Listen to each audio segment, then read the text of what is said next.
Réflexion spirituelle du moment, numéro 3. Aujourd'hui, j'aimerais parler d'un phénomène récurrent que je constate depuis de nombreuses années dans les entretiens, les accompagnements, les groupes. C'est le fait que les personnes qui travaillent tout seuls et qui ont tendance à travailler tout seuls développent un hypermental qui remplace tout le travail sur l'émotionnel, sur le relationnel, sur le lien, qui fait que, inévitablement, sur le chemin spirituel, va se représenter des situations qui vont faire que la théorie engrangée, que le mental bien ficelé, bien catégorisé, ne va pas tenir face aux événements de la vie, face au quotidien, face aux liens, à la relation. C'est d'autant plus important qu'on nous dit qu'on ne doit pas travailler tout seul, qu'on doit toujours travailler dans l'altérité, avec un autre, par un accompagnement, par une vie fraternelle, une vie partagée. Et que nous sommes là, deuxième élément, justement pour passer de la théorie à la pratique, pour passer de ce que l'on sait à ce que l'on doit expérimenter. Pourquoi, si on réfléchit un instant, si on prend le temps de réfléchir un instant, de penser un instant ensemble, pourquoi notre âme, qui est un être divin, viendrait dans une incarnation prendre une vie sous la forme d'un héréditaire, d'une personnalité, pourquoi faire? Alors qu'elle est théoriquement spirituelle, voire, on pourrait dire, réalisée. Et bien justement, on nous dit que notre âme dans les cieux a passé des examens théoriques. Et au moment, et à chaque fois qu'on passe un examen théorique, l'âme, pour mettre en pratique cette théorie, pour éprouver ce qu'elle sait théoriquement, vient à l'école de la Terre. C'est la bonne raison, et la vraie raison, et la juste raison de venir.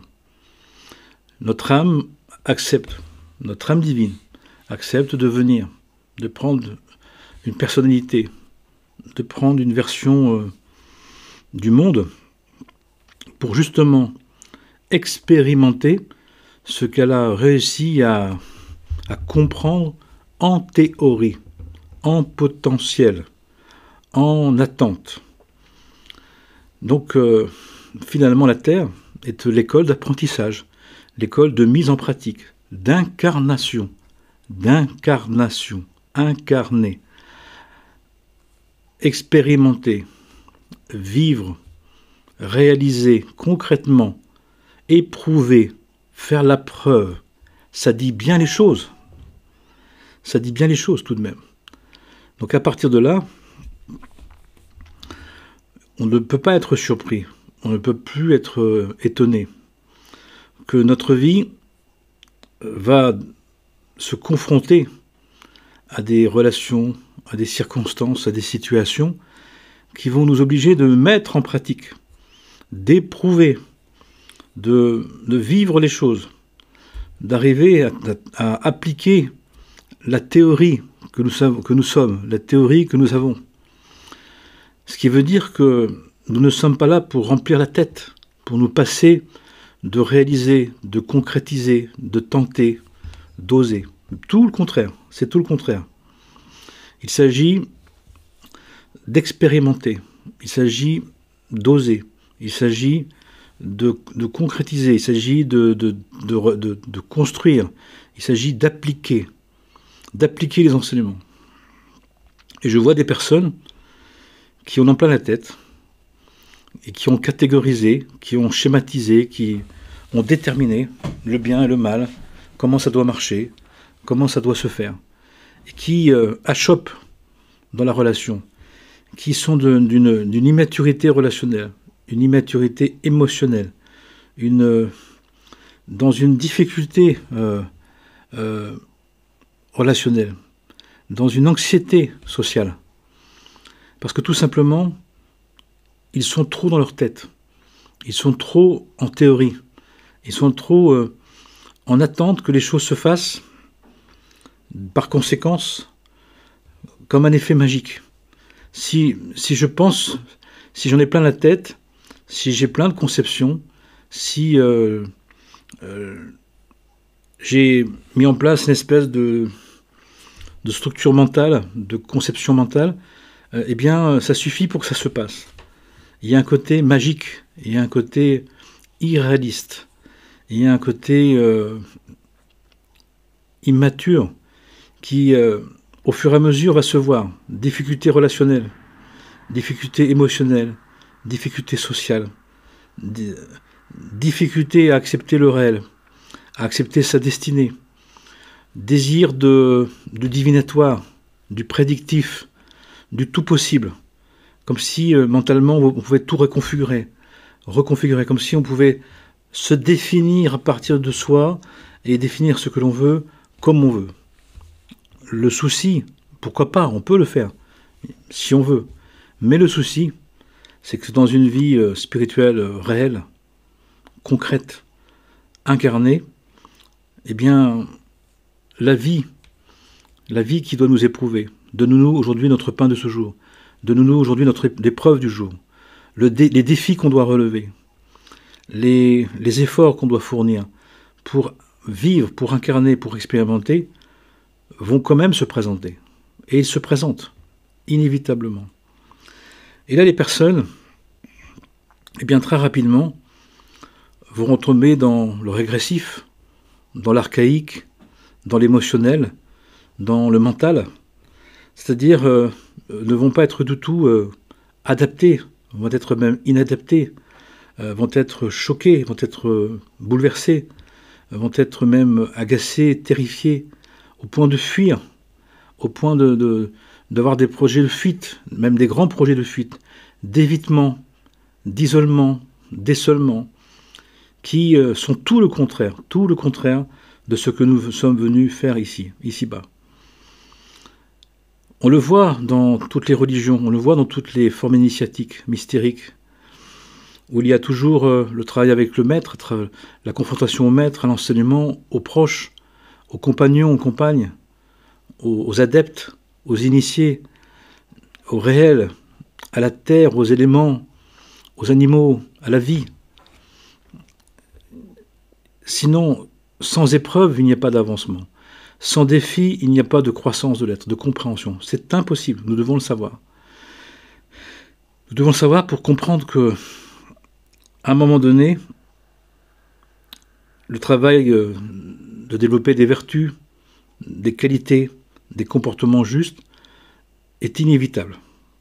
Et donc va se représenter. Mais si je ne connais pas, si je ne sais pas, que je ne me connais pas, que je me fais croire, que je m'imagine, si je ne connais pas Dieu, les connaissances des enseignements, mais que je les crée, je les imagine aussi, eh bien je suis complètement inadéquat par rapport au réel.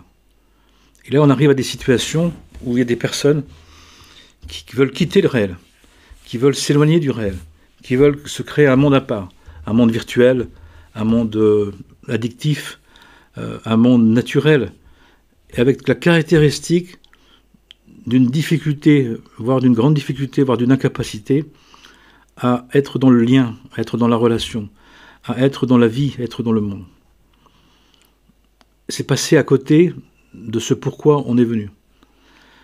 Et à un moment donné, autre caractéristique que je vois actuellement, c'est que des personnes, au moment où elles commencent à fatiguer, ou commencent à ne plus pouvoir vivre seules, vivre trop isolées et seules, doivent faire un retour vers le commun, vers la communauté, vers la relation, vers le lien, et ils sont complètement dépité, immature, infantile, et dans des situations parfois de dépendance, de mal-être, de maladie, d'insécurité, d'originalité, voire de marginalité, mais qui s'imposent à eux ou à elles, tout simplement parce que nous ne sommes pas venus là pour vivre à l'écart du monde, à l'écart des autres, à l'écart de la relation.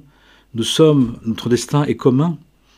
Nous avons à travailler le lien, à travailler la relation, à travailler l'altérité, à travailler l'interdépendance, de manière impérative, de manière obligatoire, de manière nécessaire, qui fait que si on n'est pas un réveil d'en bas qui se produit, si on n'est pas à un moment donné dans un réveil d'en bas qui se produit, par un effort volontaire, par une prise de conscience de volontaire qui fait qu'on fait un effort volontaire, les enseignements nous disent que ça va être un rappel d'en haut. Et le rappel d'en haut, c'est ce qui se passe actuellement pour pas mal de monde, à la fois pour les individus et les nations, c'est nous rappeler que nous avons des destins communs, que nous sommes interreliés, que nous sommes interdépendants, et que nous ne pouvons pas nous passer des uns des autres, que nous devons trouver une compréhension commune des choses. Et on voit bien qu'actuellement, ce qui se passe, c'est que la mise en évidence que finalement, chacun a fait sa vie à sa manière de son côté, et que les liens, les relations n'ont pas été pris en compte, ne sont plus vraiment pris en compte. Sauf parfois des groupes qui se réunissent entre eux, les uns comme les autres. On a la même passion, la même idée des choses, la même compréhension, et ça donne des formes de vie collective où si on est trop différent, on n'est pas acceptable. Et on fait tout ça un peu à notre manière. Alors que tout le travail, c'est un travail fraternel, un travail de se libérer de ce qui nous empêche justement d'être fraternel, d'être dans le réel. Nous avons à être dans la relation, nous avons à nous unir, à nous réunir, à faire alliance. Pas seulement avec ce qu'on veut, pas seulement avec ce qu'on aime, mais de plus en plus de manière universelle, de plus en plus de manière inclusive. Qui fait que le travail spirituel, cette part du travail spirituel, qui n'est pas faite, et qui doit se faire, à un moment donné, qui a besoin de se faire, puisqu'elle fait partie du travail spirituel. Et on voit que tous les maîtres, tous les saints hommes et saintes femmes étaient entourés, très entourés même, et qu'ils demandaient à ce que les uns et les autres s'aiment. C'est à l'amour qu'on verra entre vous, qu'on verra qu'existe le « je suis ». Donc il y a cette notion de fraternel, de fraternité impérative, qui justement est là pour nous apprendre la relation, nous apprendre à nous relier, à interagir, à être dans la relation. Combien de personnes n'arrivent pas à être dans la relation? Elles évitent les relations, elles évitent les liens, elles évitent les discussions. Elles n'arrivent pas à s'affirmer sans être bouleversées de l'autre, sans être déstabilisées ou sans être déflagrantes. Les personnes n'arrivent pas à prier avec l'autre, n'arrivent pas à dialoguer avec l'autre pour échanger. Il y a comme un système de rapport de force ou un rapport de jugement, de racontage, de médisance et de calomnie, de rapport, de dialogue qui ne peut pas se faire. Et ça devient des moments remarquables parce que c'est presque deux monologues. On arrive à deux monologues qui se rencontrent et qui n'interagissent pas. Tout ça pour dire que ce n'est pas juste, que ce n'est pas souhaitable, que ce n'est pas juste selon les enseignements spirituels, qui fait que nous ne pouvons pas développer seuls et pour soi-même et que pour soi-même une vie spirituelle. Ce n'est pas l'objectif. Le travail spirituel doit nous donner de nous connaître, de connaître Dieu et de comprendre ce que le divin nous souhaite de nous, que le divin nous appelle à nous unir, à nous réunir, à nous rassembler, pas forcément tous les jours, pas forcément tout le temps, mais la notion de la communauté fraternelle, de la conscience commune, de l'action commune, du soutien commun est très très important. On le voit chez les compagnons du prophète, chez les apôtres de Yeshua, etc., etc., dans la vie du Bouddha avec ses disciples, etc. À chaque fois, le maître avec ses disciples, et avec les autres, et avec les autres. Ce qui fait que nous devons nous poser des questions, de sérieuses questions par rapport à ça. Où est-ce que nous en sommes de notre vie relationnelle? Où est-ce que nous en sommes de notre maturité émotionnelle, de notre vie sociale, de notre maturité relationnelle? Pour justement le travailler, d'en tenir compte. Si je fais un travail spirituel qui m'isole, qui m'est seul, qui me montre que j'ai des difficultés à parler, à m'affirmer, à dialoguer, à prendre soin, à vivre avec d'autres, ne serait-ce que temporairement, je dois me poser des questions. Il y a quelque chose d'une blessure, d'une difficulté, d'un manquement que j'ai à prendre en compte. Nous ne sommes pas là pour être des théoriciens du religieux ou du spirituel. Nous ne sommes pas là simplement pour en avoir plein la tête. Nous sommes là pour changer les choses, pour les incarner, pour vivre dans la personnalité, dans la matière, dans la relation, dans les liens, la conscience divine, le projet divin, pas moins. Cette manière de ne pas s'incarner, cette manière d'oublier qu'on est venu de passer de la théorie à la pratique, se retrouve aussi dans un autre aspect. C'est le fait que les personnes ne savent plus qu'elles ont une destinée, que notre nom, nos prénoms, notre date de naissance, notre lieu de naissance, la famille qu'on a choisie, déterminent un parcours nécessaire, un parcours à traverser avec ses épreuves, ses défis, pour justement nous permettre de nous accomplir. C'est pour ça qu'on n'a pas besoin de faire du divinatoire ou de faire du prédictif. On n'en a pas besoin et c'est interdit d'ailleurs. Parce que les choses sont déjà préparées, sont déjà prévues. Ce qu'on ne sait pas, c'est comment on va le vivre. C'est dans quelle conscience, c'est dans quelle acceptation, c'est dans quel désir, dans quelle implication nous allons vivre ce que nous avons à vivre. Et d'ailleurs, c'est ce qui se produit, même si on ne le sait pas. Les personnes sont... Chacun d'entre nous pouvons constater qu'il se passe ce qu'il se passe. Il se passe ce que l'on veut, mais il se passe aussi ce qu'on ne veut pas. Qu'il y a des événements, des situations qu'on n'a pas choisies, qu'on ne veut pas.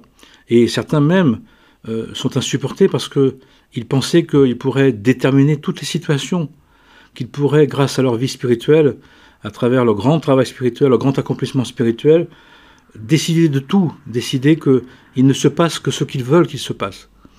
Et ça ne peut pas marcher. Ça ne marche pas comme ça. Mais ils le croient.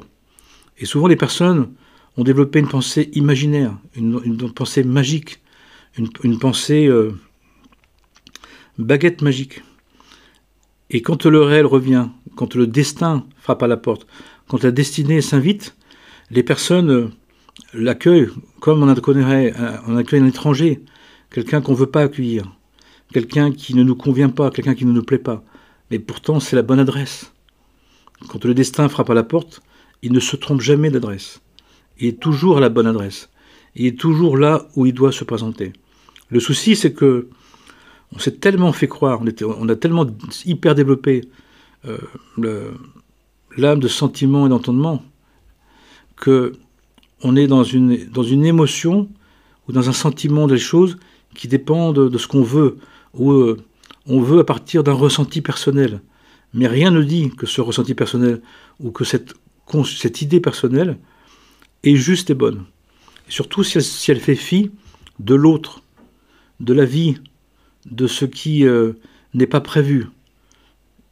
Plus on est en Dieu, plus on est inclusif, plus on est disponible à ce qui n'était pas prévu, ce qui n'était pas envisagé. Plus on se lève le matin en disant « Je remercie Seigneur, je te remercie Dieu de m'avoir rendu mon âme et je te bénis pour la journée que je vais découvrir, que je vais vivre et que je vais découvrir dans ce que j'ai envisagé, mais aussi dans ce que toi tu as envisagé, ce que toi tu as prévu pour cette part de ma destinée, de mon destin, de mon parcours initiatique. Les gens, ils veulent faire des voyages initiatiques, des parcours initiatiques. Notre vie est un voyage. Notre quotidien est le voyage initiatique réel. Celui qu'on a déjà déterminé, celui qu'on a déjà prévu, celui qu'on a déjà organisé. Et chacun d'entre nous faisons l'expérience que des événements s'imposent, des événements viennent, des événements nous interpellent. Alors parfois on est d'accord. Quand on est d'accord, on dit c'est moi qui l'ai fait, c'est moi qui l'ai voulu. Mais notre âme divine, elle a déjà préparé un chemin. Et c'est notre personnalité qui justement a oublié, qui a fomenté, qui a créé, qui a imaginé, voire déliré, qui se fait croire qu'elle peut vivre seulement ce qu'elle veut, qu'elle peut déterminer les choses comme elle le souhaite, ce qui est impossible. Les grands êtres peuvent choisir ce qu'ils veulent, et à ce moment-là, ils montrent qu'ils choisissent ce qui se passe. Parce que c'est la volonté divine, non pas qui s'impose en eux, mais qui se pose dans leur vie, qui vient dans leur vie comme une grâce. Les grands êtres divins ne veulent pas choisir ce qu'ils veulent, ils veulent choisir ce que Dieu veut. C'est-à-dire ce que leur nature divine a déjà déterminé. La volonté divine et ce que veut notre âme divine, c'est-à-dire l'être divin que nous sommes profondément. Elle n'est surtout pas en désaccord, au contraire, c'est la seule chose qu'elle demande. C'est l'âme animale ou l'âme naturelle avec ce côté animal, domesticable et sauvage, qui repousse, qui refuse, qui refoule. L'hyper-égocentrisme, l'hyper-narcissique crée une immaturité relationnelle, crée une difficulté émotionnelle, crée une anxiété sociale, crée une indifférence ou crée une haine gratuite dans les relations, dans les situations, tout simplement parce que on a mis tout dans la tête, parce que sur le cœur, il y a des blessures. Et alors que tout le travail, c'est l'éveil du cœur. Et pour éveiller le cœur, ce qu'il y a dans le cœur, on doit nettoyer ce qu'il y a sur le cœur. Et pour nettoyer ce qu'il y a sur le cœur, il y a besoin d'accueillir ce qu'il y a sur le cœur. Donc de faire un travail spirituel par rapport à ça, de compréhension. Si je crois que j'ai manqué d'amour et que je passe ma vie à chercher de l'amour, j'ai pas compris que si je ne l'avais pas reçu, c'est que j'en ai pas besoin. C'est que je dois m'en passer. Ça, c'est la version divine. Dans les évangiles, quand on dit « aime ton prochain comme toi-même », il ne te dit pas pour qu'il te reconnaisse, pour qu'il t'apprécie, pour que tu aies un joyeux retour. C'est marqué nulle part dans les enseignements, ça. Qu'on devrait être contenté, qu'on devrait être satisfait, qu'on devrait avoir notre part. L'amour du prochain est possible parce qu'on a retrouvé l'amour de Dieu. Sinon, c'est toujours pas l'amour du prochain. Sinon, c'est « je t'aime pour que tu m'aimes », c'est une négociation affective. C'est un deal affectif, émotionnel. Et pourquoi pas? Mais c'est pas la même chose. C'est pas un problème, si on peut le faire, mais on ne doit pas se dire que c'est la même chose. Il y a si on est dans l'amour du prochain, on n'attend pas une récompense. On n'attend pas un retour. On n'attend pas de recevoir ce qu'on n'a pas jamais reçu. Parce que ce qu'on n'a pas reçu, si on ne doit pas le recevoir, on ne le recevra pas. Dieu est bon et toute bonté. Seigneur Dieu, si tu me donnes, tu me donneras ce que je dois avoir, tu ne me donneras pas ce que je ne dois pas avoir, et tout est juste et bon. Mais si j'ai des critères personnels, des critères hérités, des critères formés, racontés, imaginés, que la relation devrait être ça, le couple devrait être ça, la vie devrait être comme ça, et que ça ne l'est pas, je vois des personnes qui s'affligent de tout, mais ils sont tellement préconçus, préétablis dans leur idée mentale, et bien que quand ça se passe un peu comme ils veulent, ils en sont très satisfaits, et à ce moment-là, ils ont un bon sentiment, une bonne émotion, un bon ressenti. Et quand ça ne se passe pas, ils ne remettent toujours pas en question c'est préétabli, mais quand ça se passe à ce moment-là, alors soit qu'il y a la version je suis maudit, ou alors c'est toujours pareil, on m'a jamais compris, ou alors aussi je ne suis pas assez spirituel, et là on va chercher des formes de magie blanche ou de magie noire, des moyens pour faire comme on veut, pour que la vie soit comme on veut, pour la conformer. C'est comme si on voulait tordre le bras à Dieu. C'est impossible. Alors que tout le travail, c'est un travail d'acceptation, un travail de contentement, de lâcher prise, de bénédiction, de remerciement, de gratitude. Il est où ce travail-là? Eh bien, ce travail-là, il est fondamental. Le travail vertueux, de ne plus être en colère, de ne plus la justifier la colère, mais de s'en défaire. On n'a pas le droit de se mettre en colère. Et si on se met en colère, on doit faire le travail sur la colère, même si c'est très difficile, et c'est très difficile. On doit développer des qualités et des vertus. On doit se défaire des vices, des passions. On ne doit pas vouloir trouver des explications et des justifications à des vices, à des passions, à des besoins qui sont injustes, qui ne sont pas corrects. Donc vous voyez, on travaille seul, parce que quand on commence à travailler seul, pour vouloir formuler à sa manière les choses, sans se confronter aux enseignements, à un enseignement, à un accompagnement, à une vie fraternelle, une vie partagée, une vie commune, c'est qu'on est en train finalement de créer ce qu'on appelle l'ego spirituel, c'est-à-dire une résistance au réel, un refus de voir vraiment qui on est, un refus d'obstacles, un refus de voir ses blessures. C'est une manière de dire qu'on est vraiment blessé.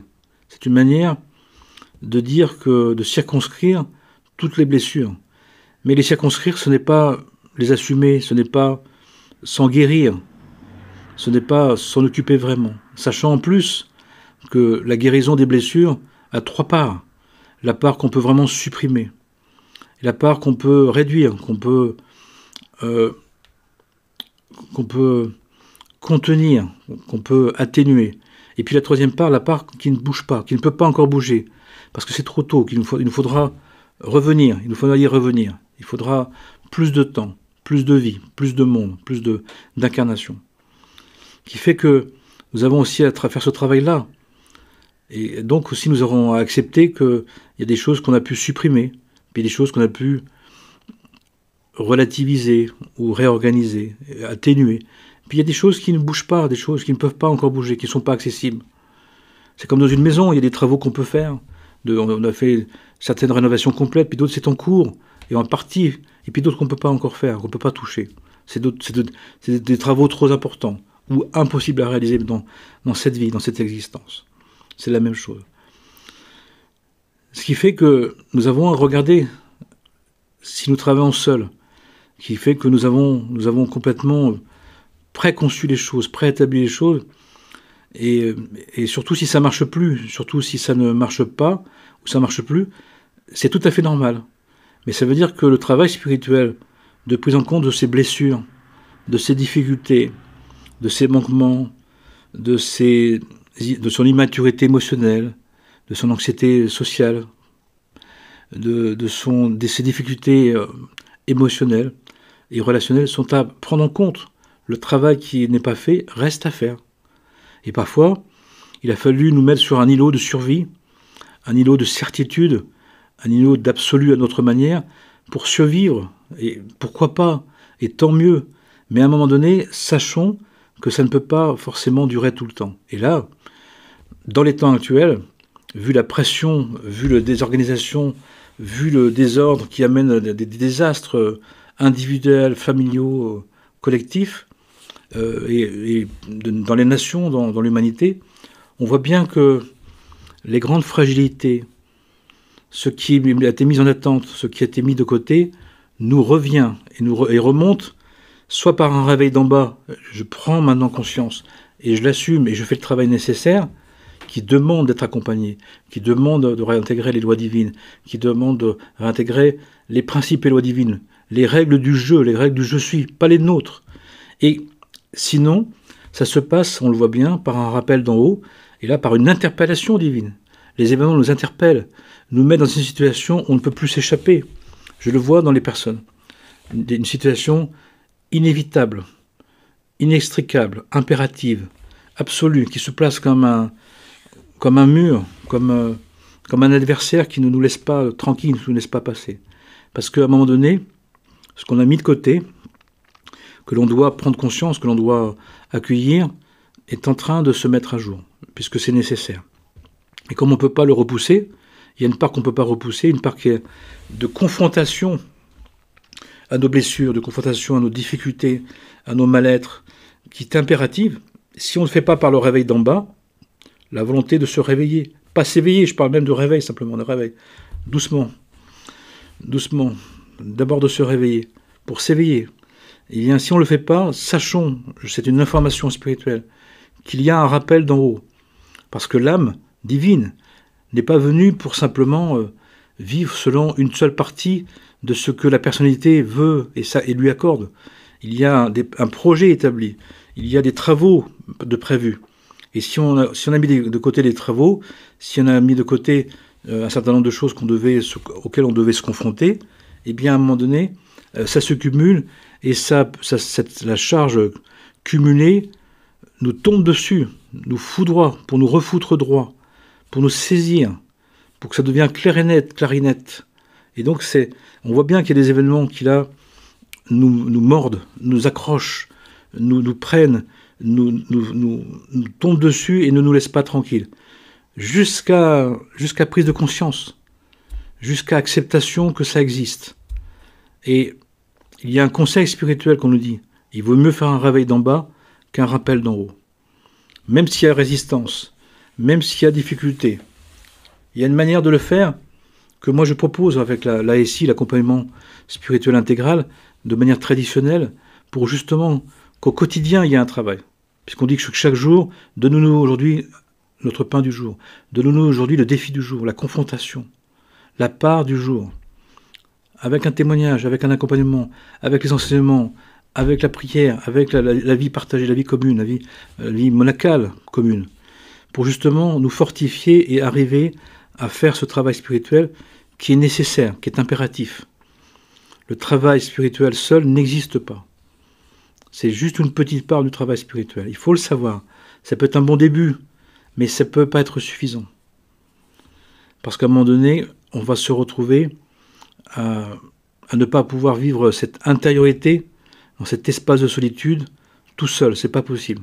Parce que l'intimité blessée, l'intimité relationnelle, émotionnelle, mentale, affective, sensuelle, sexuelle, matérielle, financière, qui n'est pas en ordre, qui est en désordre, qui est abîmée, qui peut être brisée, fêlée, parfois même détruite, ne pourra pas tenir. Et donc il va falloir construire cette intériorité, on ne peut pas la faire tout seul. C'est dans l'altérité, c'est dans le dialogue, dans le témoignage, dans l'accompagnement, dans l'échange, dans une vie communautaire, une vie fraternelle, de soutien fraternel qu'on peut le faire. Sachons-le. Mais à ce moment-là, on voit bien pour chacun, ça fait remonter tout l'historique relationnel, héréditaire, parental, de fratrie, sociétal, amical, amoureux, qui n'a pas été du tout traité. Et donc à un moment donné, inévitablement, on va retrouver sur notre chemin ce qu'on a mis de côté à juste titre pour survivre. Mais à un moment donné, il faut savoir que ça va revenir. Et c'est en train de revenir à grands pas, de revenir de manière très importante, on le voit, les personnes en témoignent, les personnes appellent et nous disent mais avant je pouvais faire avec, je pouvais éviter, je pouvais composer, là ça me tombe dessus. Et parce qu'on nous dit qu'on est dans un temps d'humanité, c'est une autre information spirituelle ça aussi. Combien de personnes pensent que le divin n'est que ce qu'ils veulent, que ce qu'ils conçoivent, que le divin n'aurait pas comme une action, comme un temps. Le divin a une organisation, le divin a organisé sa création. Il y a des temps spirituels, il y a des périodes spirituelles. On est dans une fin de période de temps, une fin de période. Alors, Dieu nous préserve, pas la fin du monde, comme certains justement le disent, mais que c'est totalement faux, qui font peur à tout le monde pour rien du tout. C'est la fin d'un temps spirituel. Mais comme c'est la fin d'un temps spirituel, c'est la préparation d'un tout nouveau. La caractéristique de ce temps-là, spécifique, c'est que c'est la fin d'un temps spirituel, mais qui va amener un temps tout nouveau, qui n'a jamais existé. Alors qu'il y a déjà eu des temps spirituels, des fins de temps spirituels, mais qui étaient des temps qui revenaient, qui allaient revenir de manière cyclique. Là, on nous dit que c'est la fin de temps différents spirituels qui se terminent tous pour aller vers un temps tout nouveau qui n'a jamais existé. D'où cette impression de conclusion, de fin des temps, qui donne une certaine forme de fin du monde, mais qui n'existe pas, qui est fausse. Mais la fin de temps, il y a beaucoup de choses qui doivent se terminer, qui n'ont plus lieu d'être, que l'on doit arrêter, que l'on doit stopper, que l'on doit retrouver, que l'on doit réintégrer. Et c'est ce qui est en train de se passer. Encore une fois, J'espère que ça peut vous aider ce que je vous raconte là. Et c'est pas ce que je veux. Moi, j'ai pas d'avis personnel. Ça m'intéresse pas mon avis personnel. Ce que je cherche, c'est ce que disent les enseignements, pourquoi si possible, et comment, et surtout comment les appliquer dans notre vie pour respecter l'ordre divin, l'ordre divin, l'ordre divin. Il y a un ordre divin. Il y a une volonté divine. Nous sommes dans une création divine, pour un projet divin, pour nous réaliser, pour nous accomplir. Donc on ne peut pas faire du temps que ce que l'on veut. Le temps est structuré. Chaque semaine est une genèse. Chaque semaine est une nouvelle création. Et dans l'année, chaque semaine, il y a un nouveau temps spirituel, avec un travail spirituel qui se distribue sur la semaine, sur les 7 jours, avec le 7e jour qui est à la fois une synthèse, une conclusion et un bilan et une préparation pour la semaine suivante. Donc il y a toute une structuration de la conscience, de la structuration spirituelle de la conscience, qu'on ne peut pas mettre de côté. Et si on la met de côté, on va vouloir la compenser ou la remplacer par un survouloir religieux, un survouloir psychospirituel.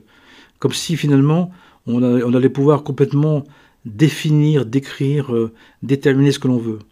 On peut pour une certaine manière, mais pas tout. Et pas au détriment de la volonté divine, d'aucune manière. Sinon il n'y aurait pas de justice absolue, alors qu'il y a une justice absolue.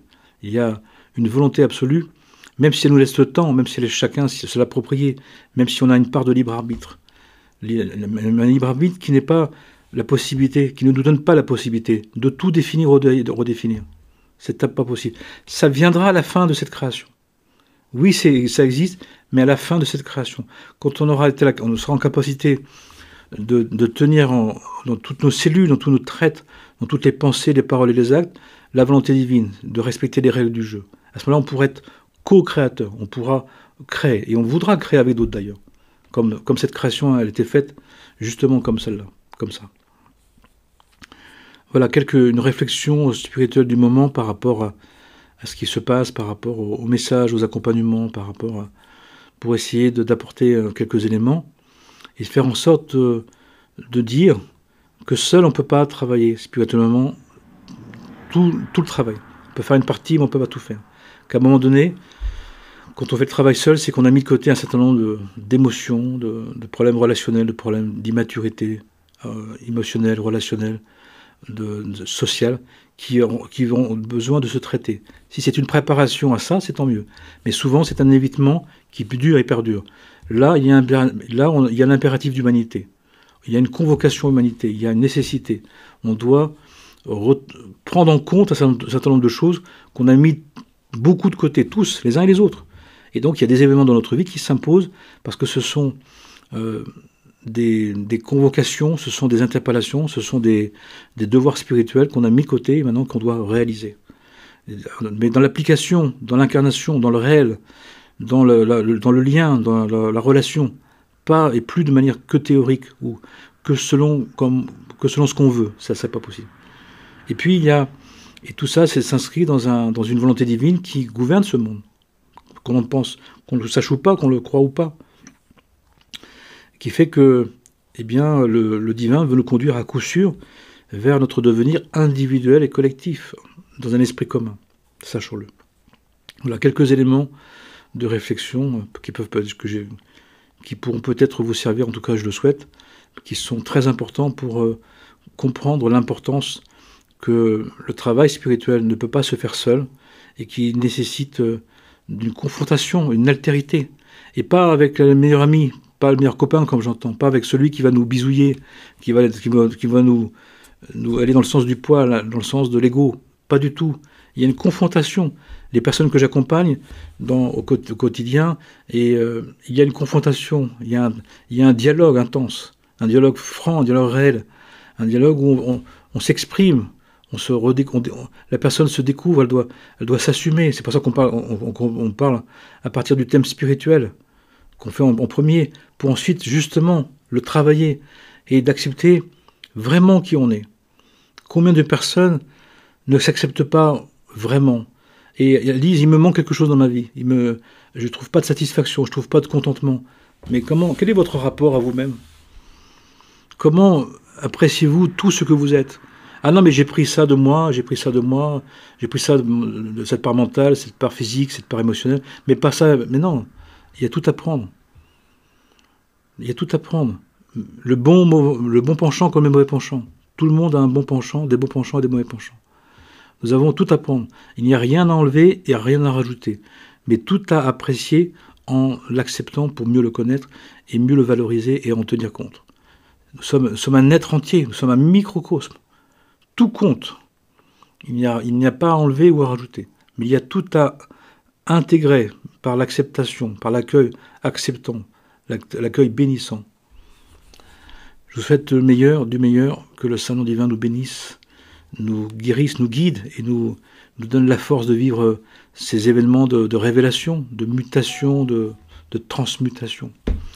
Et que la paix soit sur nous, en nous, tout autour de nous et entre nous tous, sans exception, pour toutes les nations, pour la paix dans le monde, pour la fraternité dans le monde, et pour que chacun soit respecté à sa place, dans son charisme, dans ce que Dieu lui a demandé d'être. Et chaque nation, chaque peuple, chaque pays, chaque personne, chaque groupe, chaque personne a un travail particulier, spécifique, qui est le sien.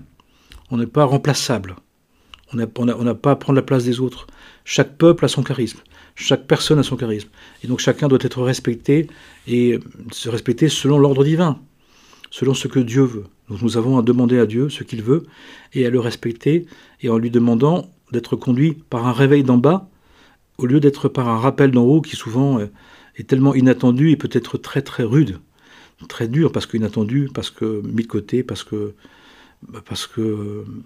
pas conçu. Et donc si on fait un réveil d'en bas, ça sera beaucoup plus facile. Amen et Amana, la shalom, salam, la paix.